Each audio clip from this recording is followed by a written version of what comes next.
Я приветствую вас, дорогие друзья, уважаемые гости и подписчики моего канала. Всем большое спасибо за то, что следите за событиями и анализируете все происходящее вместе с моими интервью. Прямо сейчас со мной на связи Арти Грин. Арти, здравствуйте. Добрый вечер. Первый и главный вопрос, наверное, дня сегодняшнего, это ситуация в районе Бахмута. Она с каждым днем все напряженнее. И перчика в это все добавляют Соединенные Штаты Америки, которые предлагают Украине отступить. Ну, это вообще что-то новое, да? Соломку стелят или с чем это связано? Но я что-то пропустил, наверное. Я не слышал, чтобы они предлагали отступить. Я слышал, там прочитал новость, что они предлагают отложить наступление, а чтобы прямо отступить, я вот прям не помню такого. Да, ну это заявление о том, что США советуют Украине отойти от Бахмута на более выгодные рубежи для того, чтобы сохранить личный состав. Какая там ситуация сейчас, что вы видите и на что советуете обратить внимание всем остальным? Ну, кстати, а кто из Америки это рекомендовал? Тут какое-то официальное лицо, там, или генерал, там, или кто? Дело в том, что Бахмут довольно удобный рубеж для обороны. Понятно, что есть какие-то рубежи, какие-то наши позиции, которые, ну, скажем так, слабее, какие-то сильнее, но в целом этот рубеж достаточно сильный. Так что я не думаю, что мы сдадим Бахмут. Ну, это агентство Reuters, а также ранее AFP пишет, что есть рекомендации США Киеву не тратить много сил на Бахмут. В Вашингтоне считают, что Украина потратила значительные ресурсы на защиту города, но существует высокая вероятность того, что русские в конечном итоге вытеснят украинцев из Бахмута, заявил изданию неназванный высокопоставленный чиновник США. Но это не приведет к каким-либо стратегическим сдвигам на поле боя. Это вот я зацитировал информацию, которая сейчас распространяется западными медиа. Но как раз сам Бахмут и этот рубеж, на котором мы сейчас стоим, более-менее удобен для обороны. Понятно, что можно потерять какие-то позиции, но я не вижу тут ключевых позиций. Я думаю, что Бахмут мы не сдадим. Там где-то они могут зайти. Там внутри Бахмута, в конце концов, есть река, которая является естественным рубежом. Да, там, ну и так далее. Довольно сложный рельеф. И я бы сказал, что он удобен для обороны. Главное, чтобы люди, которые руководят обороной, да, понимали, где удобно, где не очень. Потому что карта-то она плоская, и на ней все это не видно. Там. Но, на мой взгляд, достаточно эффективный рубеж для обороны. Поэтому я не думаю, что Бахмут пойдет. В принципе. Да, да, да. Бои в нем идут давно. Сколько они уже идут? Месяцев несколько, да, уже они вышли на, скажем так, окраину города. Но я думаю, что Бахмут мы не потеряем. Да, это очень оптимистичный прогноз, исходя из того, что все больше и больше видео, ну, скажем так, доносится разных мнений и голосов вокруг этого. Как вы вообще оцениваете роль США в руководстве, собственно, боями и действиями вооруженных сил Украины? Тут многие, снова-таки, из западной прессы, многие сетуют на то, что, ну, извините, могут в США предсказать, что будет делать Россия, но не могут предсказать, что будет делать Украина. Это как бы вот с одной стороны. А с другой стороны мы видим, как Милли встречается с Залужным, и, соответственно, есть какая-то коммуникация. Насколько вот вам кажется, США себя ведут правильно? Вот по состоянию на текущий момент. Емкий вопрос, начну сначала. Да. Значит, ну, во-первых, есть такой стандарт НАТО, там, я не назову какой станак по памяти, да, там, где, в принципе, что делать на поле боя, решает командир, который находится на поле боя, а не вышестоящий штаб там, или еще кто-то. К сожалению, у нас этот стандарт еще далеко не внедрен. И если считается, что командир, находящийся вблизи, но не на поле боя, не может принимать верное решение, то, скажем так, люди, находящиеся за океаном, ну, тем более им сложно как бы оценить правильность тех или иных тактических действий на месте. Поэтому, ну, как бы советовать такие вещи для меня странно. То есть военный натовский этого точно не стал делать. Ну, поэтому, может, это какие-то политики там заявляют. Ну, или там сгладить. Вдруг действительно нам придется сдать, им же не видно оттуда. И это как-то заранее подготовит общественность, что беды не случилось. Поэтому повторюсь, что я думаю, что этот рубеж достаточно устойчивый, могут быть какие-то тактические перемещения, сдвиги. То есть мы будем смещаться где-то на более удобные позиции. Там, ну вот Солидар потеряли, потому что там фланги потеряли, да, где-то там проспали. Пришлось позиции корректировать, исходя из этого, чтобы, к сожалению, не сразу, когда нужно было, понесли некоторые потери лишние. Но в целом я считаю, что этот рубеж устойчивый. И в этом плане ну, из океана точно не видно. Вот. А роль США, ну, это наш основной союзник. То есть, к сожалению, у нас нет своих ресурсов, чтобы эффективно вести эту войну с Российской Федерацией. Собственных ресурсов. Поэтому союзники нам помогают. Их роль в этом деле, наверное, определяющая. Все знают цифры, которые были озвучены о том, что в определенные моменты перекос по боеприпасам, да, по расходу боеприпасов был десятикратный у нас и у россиян на фронте. Сейчас этот перекос немножко уравнялся, но не за счет того, что у нас добавилось, а за счет того, что у россиян убавилось.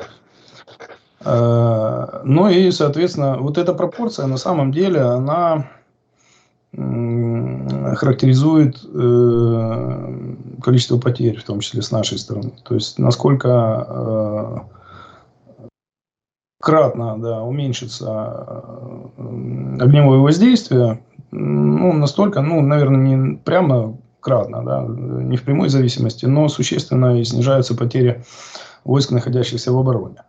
Вот. При увеличении как бы нашего огневого воздействия на противника, соответственно, их боевые действия становятся менее эффективными. Те самые пехотные атаки, почему они и кое-где достигают успеха? Потому что у нас просто не хватает боеприпасов для того, чтобы эффективно их останавливать.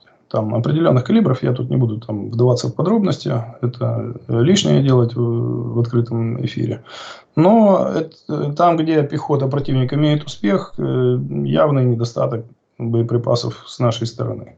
Поэтому вклад союзников в поставки БК, да, в поставки техники, которая для этого БК необходима, достаточно определяющий. А если говорить о наступательных, маневренных операциях, то там, безусловно, нужна высокая мобильность, которой наша армия сейчас не располагает в той степени, в которой необходимо, чтобы успешно проводить масштабные операции. Ну, или, по крайней мере, недостаточно. Вот. Поэтому, безусловно, вклад США и других союзников большой. Рамштайн немножко нас разочаровал, но не полностью, только в плане танков тяжелых. А бронемашины идут. Даже заявленные цифры, они, судя по всему, не полные, тоже хороший такой бодрящий, как бы, бодрящее известие для нас. Поэтому, безусловно, роль союзников и штатов велика, в первую очередь в обеспечении ресурсами, которых нам не хватает. Почему Марк Милли сказал, что тактический, оперативный уровень, а не стратегический уровень победы Украины и наступления Украины готовы в этом помогать Штаты?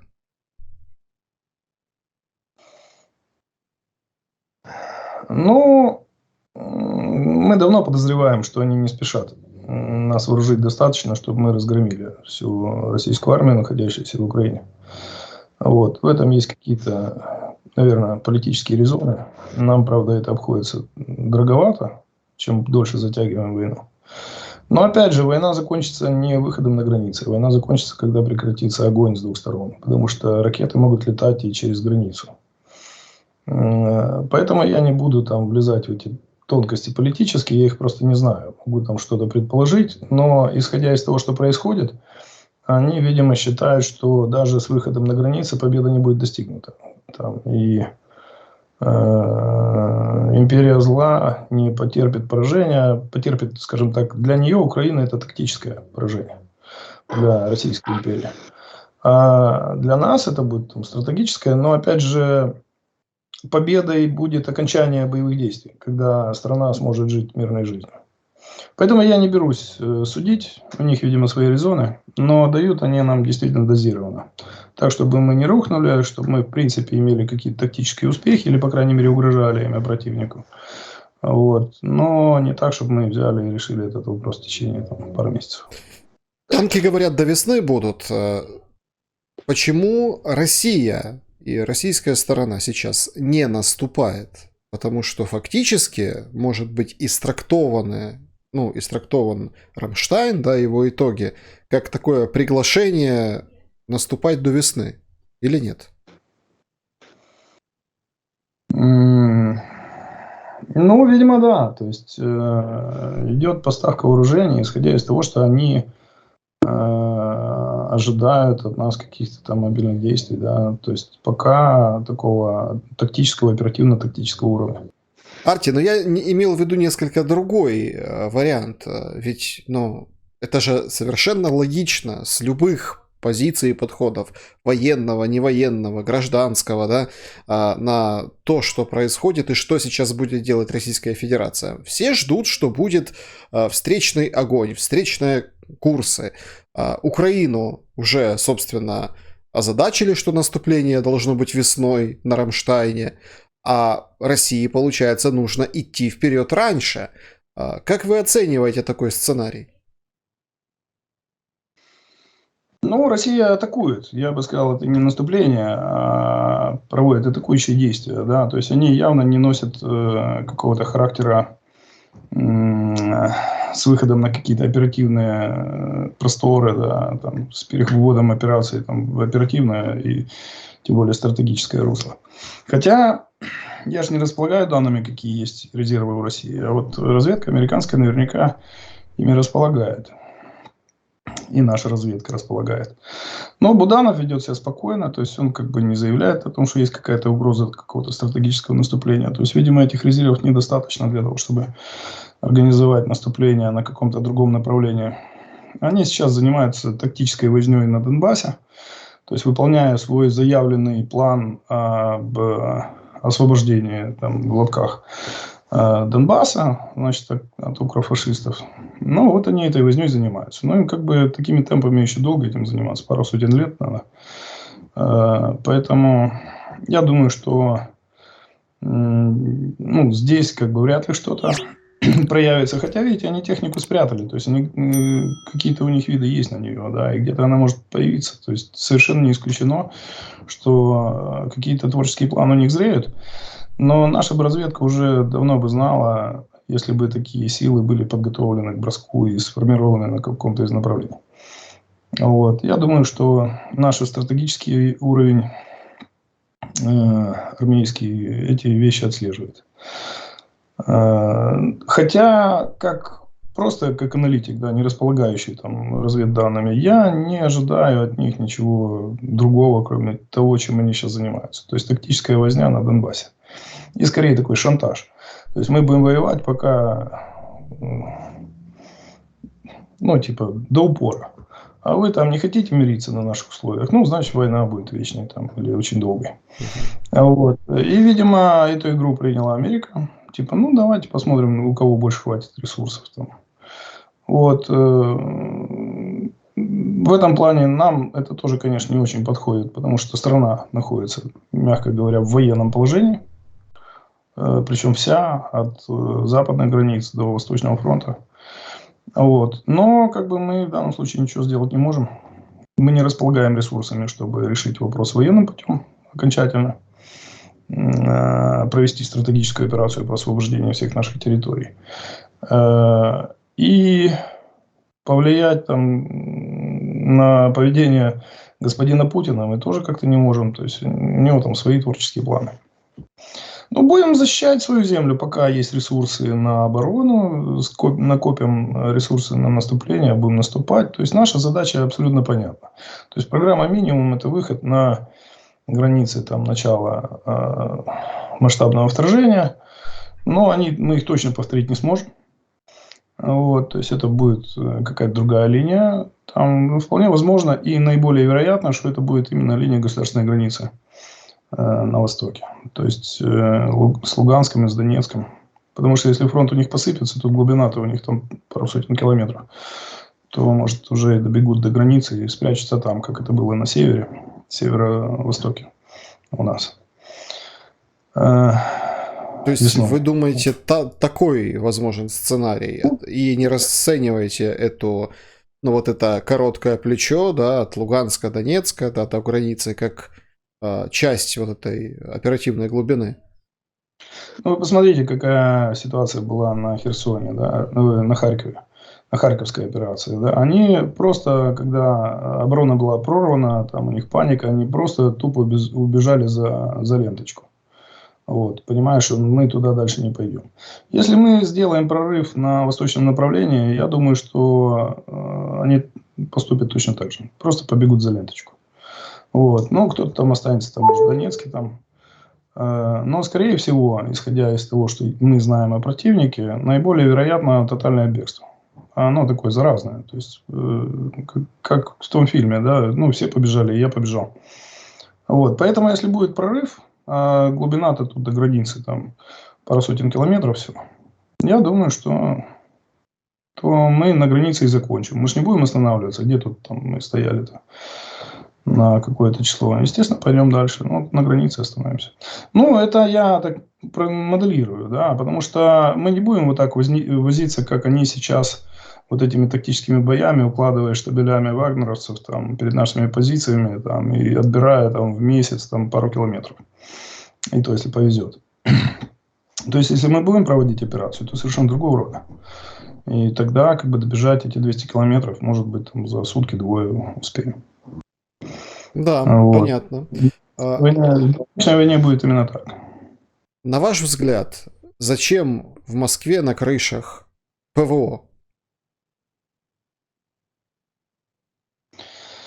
Ну, судя по всему, боятся они нашего народного творчества, там, и вот этих вот стрижей, да, там, то есть летательных аппаратов, с которыми эффективно достаточно борются там панцири, да, то есть панцири, панцири, торы, ну, тор на крышу, наверное, тяжело будет засунуть, а панцирь как бы он полегче, поэтому можно. Ну, видимо, против наших дронов, которые уже себя проявляют как бы на других направлениях, на других аэродромах. Там, некоторые даже дальше, чем Москва.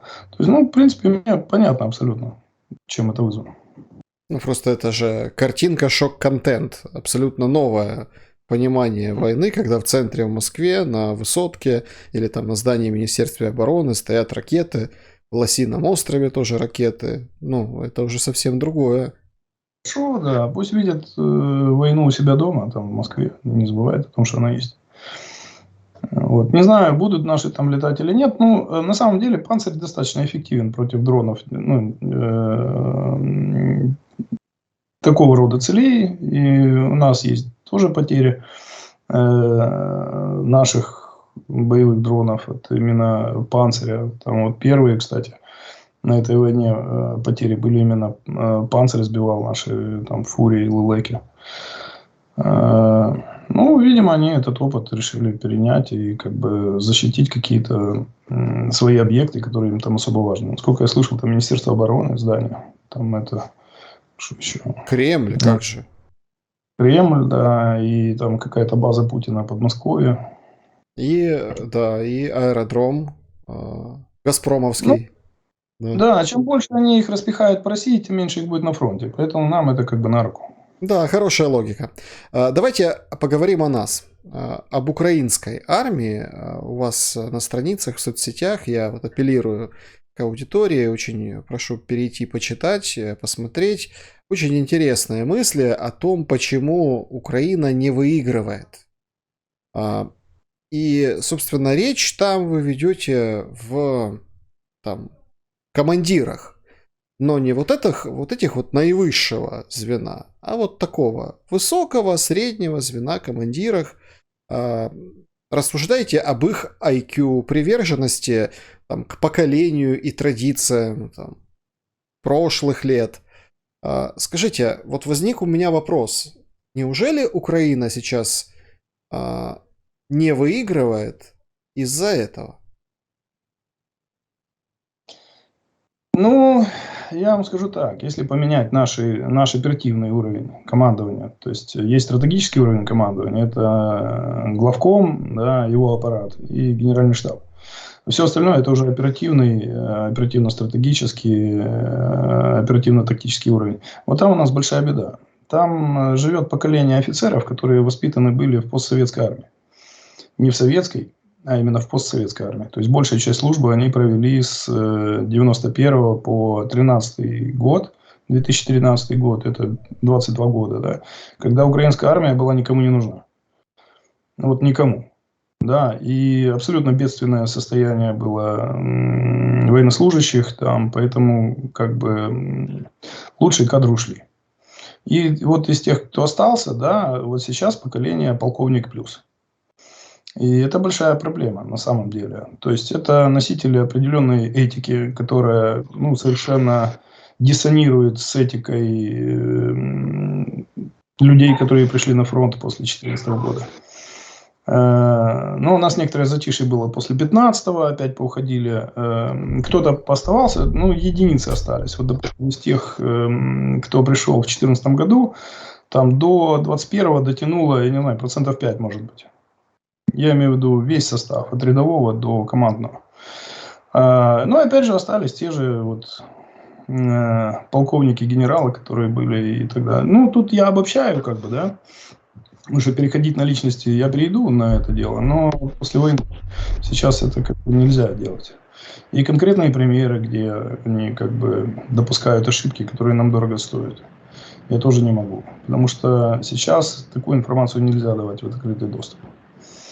Но мы все это видим. То есть все офицеры, которые, не только офицеры, но офицерам просто лучше видно, потому что как бы больший участок фронта наблюдаем. Там. А у меня профессия артразведчик, так я достаточно широкий участок фронта вижу и в деталях.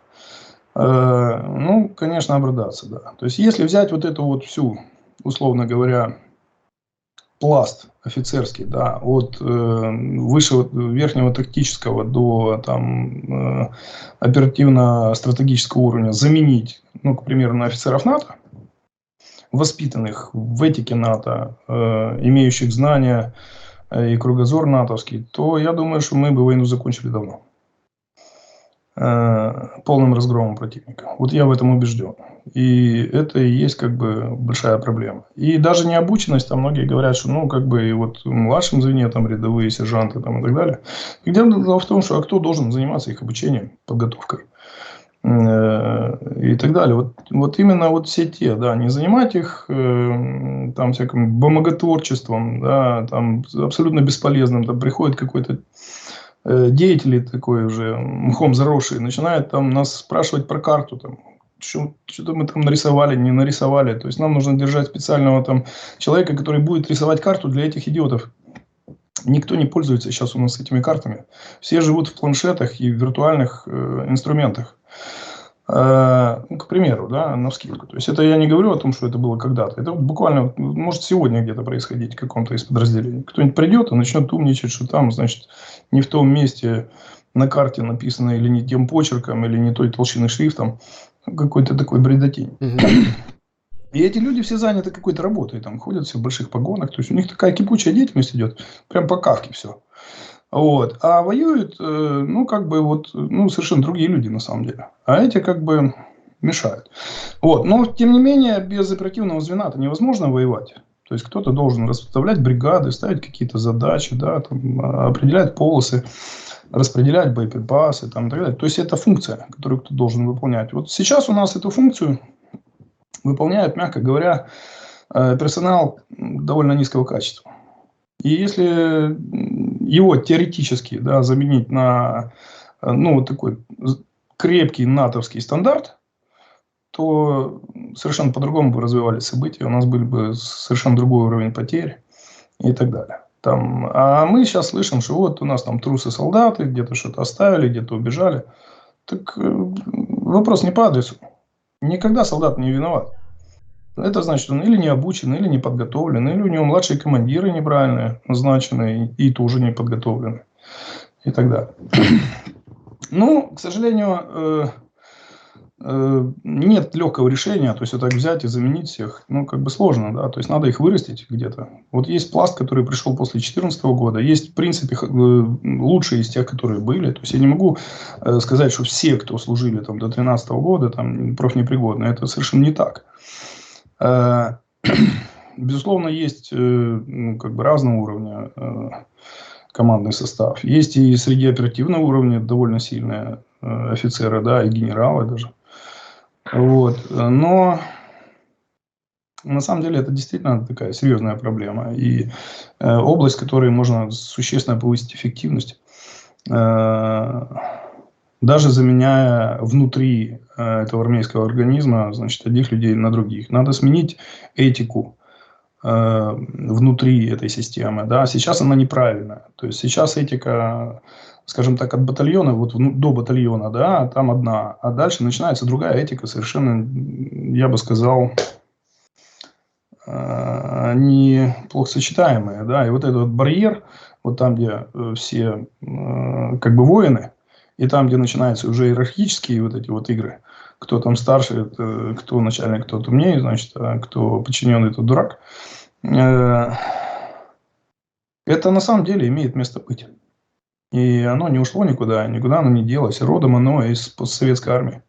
Вот многие говорят, совок, совок. Я вам скажу, совок по сравнению с тем, что выросло в украинской армии вот после 91 года до 13 был абсолютно эффективным системой. Да, со своими там недостатками, но намного эффективнее, чем то, что у нас было на 2013 год.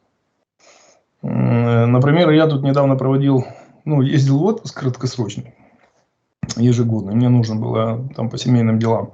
Так я это дело делал еще в советской армии. Еще там в конце 80-х. И абсолютно та же процедура.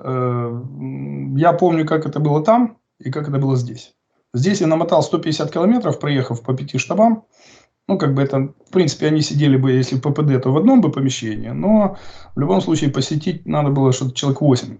Где-то печать поставить, где-то подпись, где-то резолюцию, где-то получить инструктаж, где-то еще какая-то требуха, да. И так как у нас принцип больше 3 не собирался, ну, все штабы размазаны как бы отдельными такими, что много военнослужащих не было в одном месте. И я намотал 150 километров.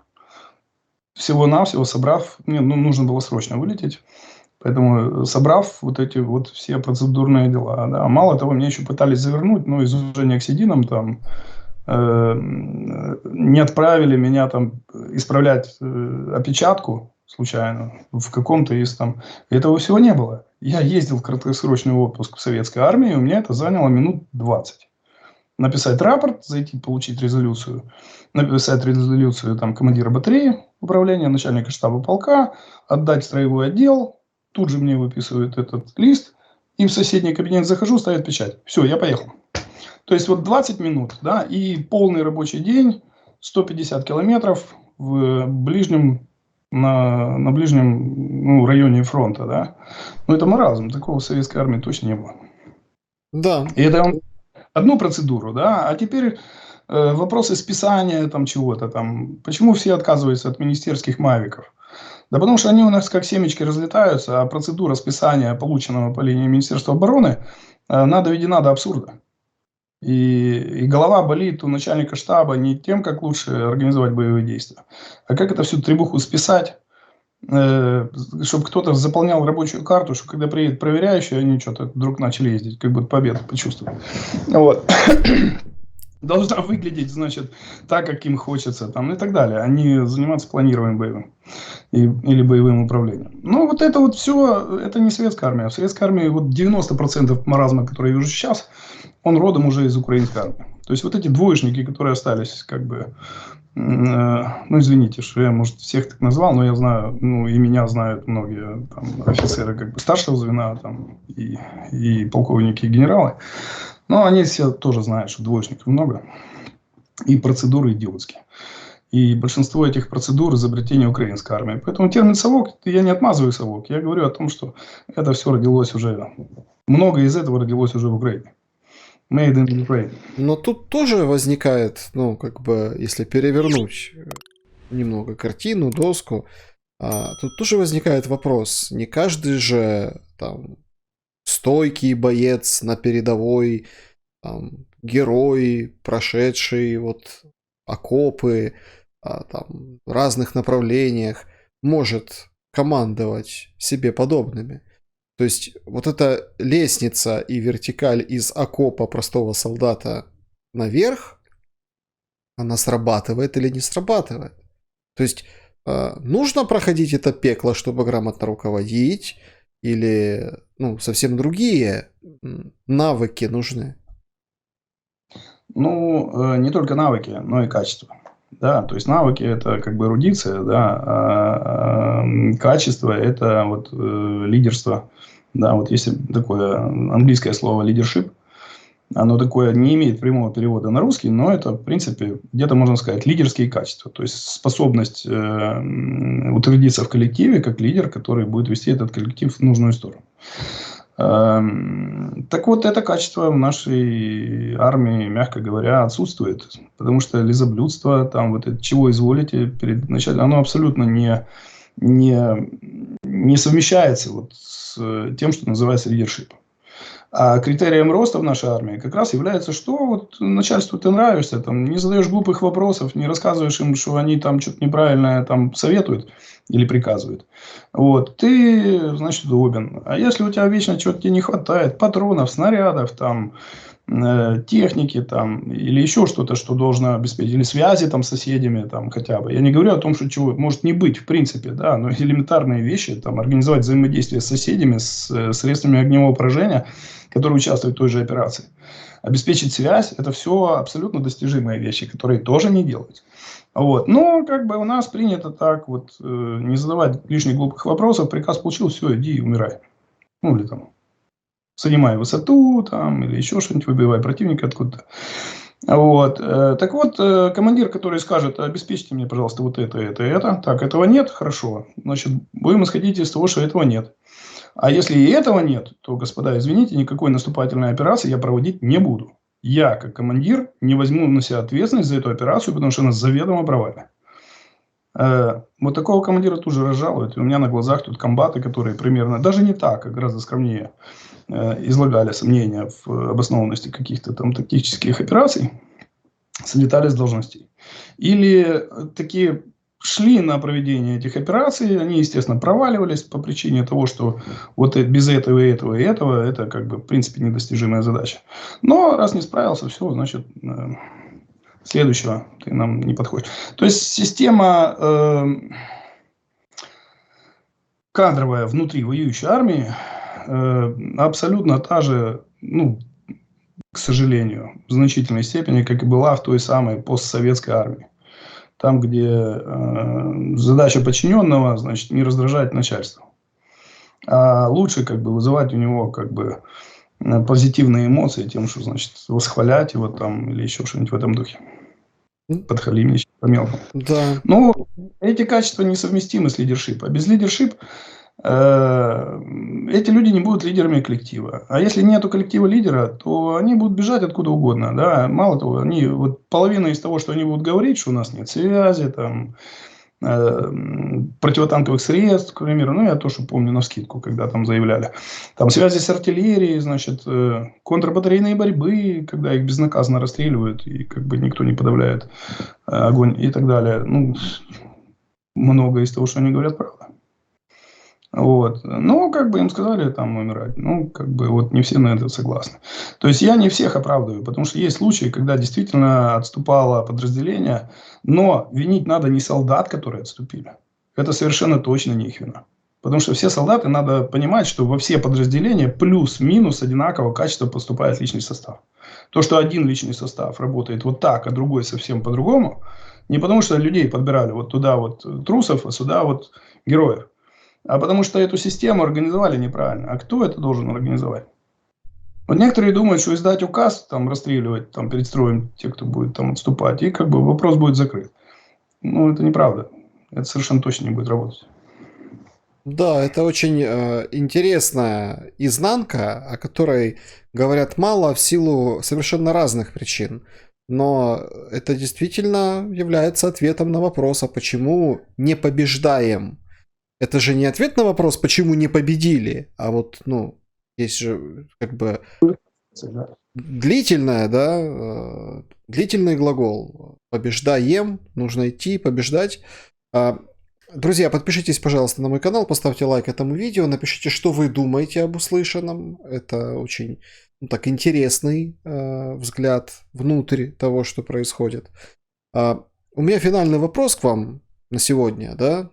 Арти, а как вот вы, как, ну, скажем так, как военнослужащий, прочитали, узнали, ну, не знаю, там, видели ли рисунки, да, с инфографикой или нет, но наверняка заинтересовала вас или нет наценка на продукты питания в Минобороны, которая вот сегодня, ну, скажем так, гуляет по соцсетям, и уже эта информация, кто-то говорит, что это специальный слив, да, подстава Минобороны, а кто-то, конечно, ругает, плюется и не понимает, как в магазине может быть дешевле, чем у солдата в тарелке. Ну, я не читал, довольно емкий какой-то. Мне несколько человек сбросило почитать. Я как бы пролистал, понял, о чем речь, что там какие-то высокие цены. Поэтому я цифры не знаю. Ну, могу сказать, что надо вникать. То есть я утверждать огульно, так не имея там каких-то материалов или имея их как бы однобокими, я не рискнул, потому что бывают разные случаи, да. То есть государственная система закупок, она вообще в принципе очень такая, как вам сказать, неуклюжая, что ли, да, то есть подписывается длительный договор на длительный период, вы не знаете заранее, сколько будет стоить там морковка, капуста, да, там и сливочное масло, будет урожай, будет не урожай, вот, и вы должны подписать, то есть вы наценкой, вот я как сам бизнесмен, речь идет о том, что ты рискуешь тем, что если цены выйдут за пределы, должна быть какая-то согласительная процедура, там, допустим, повышения цены, вот. Но если у тебя нет подковерных отношений с принимающей стороной, то обычно эту процедуру ты не пройдешь никогда. Поэтому закладывается какая-то цена, которая, ну, точно ты уложишься, по крайней мере, в нуле хотя бы. Да? Там год проработаешь, или будет совсем высокая там, корреляция там, цен, да, и как бы будет не в твою пользу, то хотя бы, чтобы ты не в минус ушел, там, а остался при своих. Вот, поэтому цены действительно могут быть и выше текущих, да, тем более цены в разные периоды года, они разные, да, и в какой-то период года они могут быть выше, в какой-то ниже, тем более продукты питания, они абсолютно сезонные. Надо смотреть, что конкретно. Там, допустим, продукты длительной закладки, они там более-менее стабильные продукты, как бы, которые требуют, там, летом растут на грунте, а зимой только в теплицах. Там цена скачет сразу в разы. Вот. Я не берусь утверждать, что там. Значит, я видел, что называется, живого Резникова, имел с ним общение некоторое время. У меня сложилось положительное в целом впечатление. То, что там с приходом министра там все министерство сразу начнет, как швейцарские часы, тикать, безусловно, нет. Но я очень надеюсь, что его доли в этом процессе нет. И если там действительно есть люди, которые присосались к этой ситуации, то я думаю, что он их должен найти. Если неуклюжая система, которая приводит к таким перекосам, да, то, может быть, он как раз это и подкорректирует.